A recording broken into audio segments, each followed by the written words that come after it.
Hi everyone, so I'm going to be talking about recreation today, specifically outdoor recreation. This is something that I've grown up with, and it certainly remains a big part of my life, as Oliver alluded to. It's also a big part of where I live. Those of you who live anywhere near the sea to sky no doubt know what I mean. It's hard to avoid at least an awareness of it here. But there are some limitations to the context that I have. I want to start out saying out front that this is a discussion of recreation that sits within the colonial framework, colonial structures, and I don't really have the expertise to adequately and appropriately situate it within indigenous experience and knowledge, but that shouldn't be ignored. I do, however, have experience in recreation ecology and the decision structures and perspectives that go into recreation management. So for today, that's what I'll confine myself to. I did some research in the mountains this summer. I could talk solely about that. I could tell you how I carefully developed a field methodology to combine the approaches of Christfeld et al. With the RECCE method used by the New Zealand government.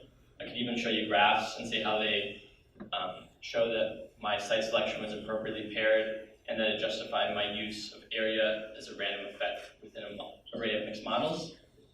But I don't think you want me to talk about that. And I think there's a better place to start. All of that scientific mumbo-jumbo, not that it's not legitimate, but a little inaccessible perhaps, was aimed at evaluating the impacts of recreation under certain conditions in a certain area. I was looking at impacts of hikers and mountain bikers on trails in the subalpine. In fact, the 3 mountain biking trails that I used, to the best of my knowledge, are some of the only ones in the entire region that go through subalpine. My approach was aimed at quantifying the impacts of these types of use on plants along these trails. It was an impact assessment. These sorts of assessments are aimed at getting results.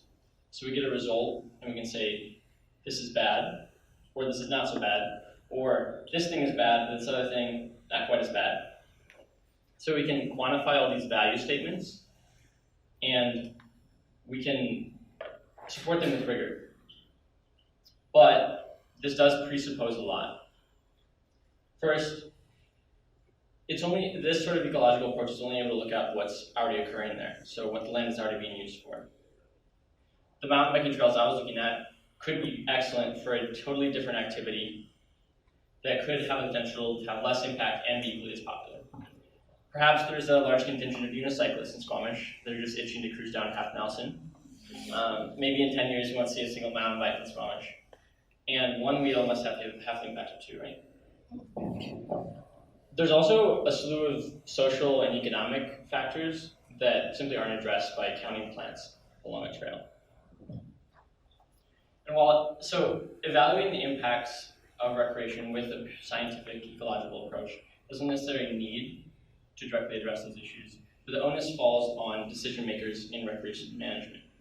Some of the questions that have to be asked are, what is the recreation that's occurring? Why is it being done? And should it be done at all? What we're looking for is a way to manage the land that we have for the people that have it. That brings me to the idea of recreation conflict. Usually recreation conflict is used to refer to conflict between different activities, mountain biking and hiking, for example.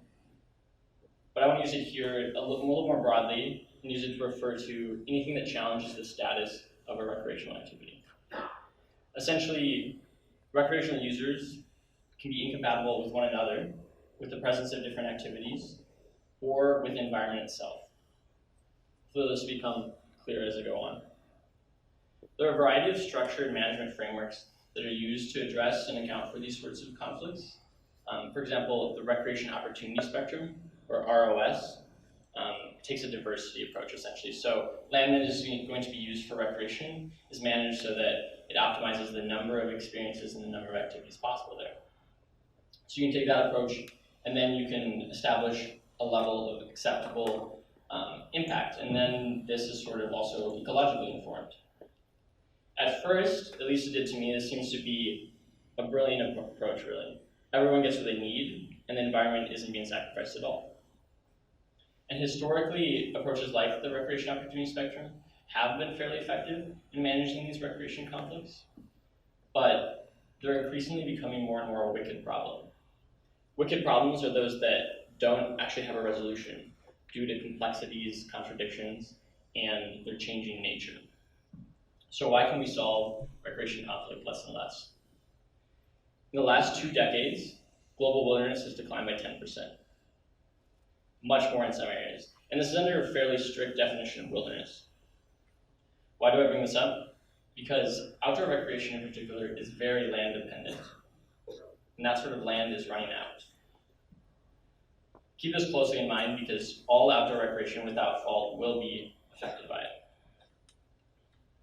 When I was doing my research this summer, one of the things that struck me most was people's passions for the areas I was working in. The people that live in and explore those areas are often acutely aware of the threats they face. And over the summer, these threats really clearly illustrated for me the complexities of recreation conflict. Some of the trails I was working on have been used for hiking and camping since the beginning of the 20th century, so almost 100 years. And there's a lot of tradition that are tied into those areas.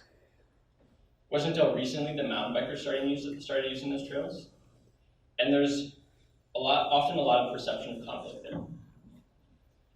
Hikers aren't particularly happy about mountain bikers moving down their trails, and they often have a perspective of impact, not only on themselves, but also on the places that they care deeply about.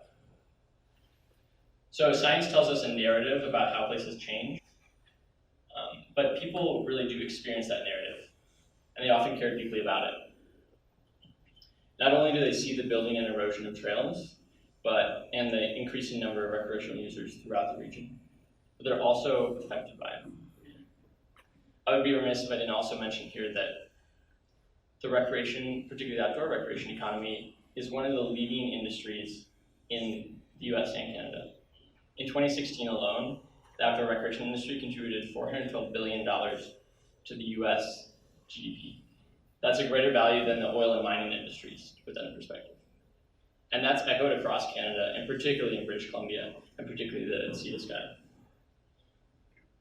So this leaves us with a veritable jigsaw puzzle of different components that each have incredible merit on their own, but whose shapes don't seem to fit together. So we have emotion, tradition, coming face to face with the reality of expanding socioeconomic structures, and the environment is often caught right in between. There is no resolution that meets everyone's needs, so this really is a wicked problem. The research that I did this past summer did say something. I found a relationship between activity and richness and abundance across an elevational gradient for certain taxonomic groups. That is, so models that best predicted plant presence included the type of activity occurring and the position relative to a tree line. To the best of my knowledge, my study was one of the first ones that did this sort of plant impact assessment along a subalpine gradient, partially because it's very difficult to quantify and qualify, particularly for comparing mountain bikers and hikers. And while I'm not able to make conclusive statements like mountain biking in these areas is bad, and I know some people are hoping for those sorts of statements, I hope that this does show some of the reality that management decisions are often not really informed by research or direct field work, because all those trails that I was looking at have been receiving management long before I ever decided to study them. What my ecological research doesn't say is what significance those activities in those areas have for the people doing them, the people exploring them. And the reality is a complex web of outdoor recreation that occurs year-round and also changes every single year. In fact, in some cases, this sort of purely ecological approach may actually sort of minimize some of the importance of impacts. For example, in the case of plants, the impact on plants may actually be more important in defining the user experience than in the actual magnitude of an ecological impact. What I mean by this is that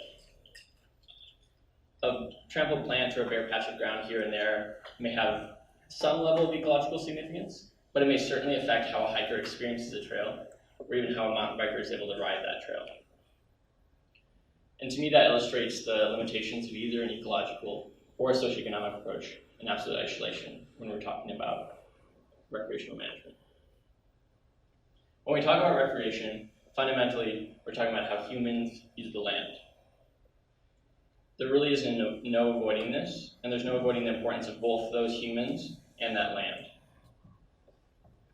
With the pressures on the land that's available and the sheer magnitude of demand for recreation, our decisions really can't match the importance of both those humans and the land.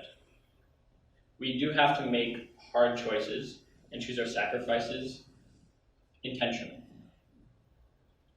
The image of the nature-loving outdoors person really can't be what it once was.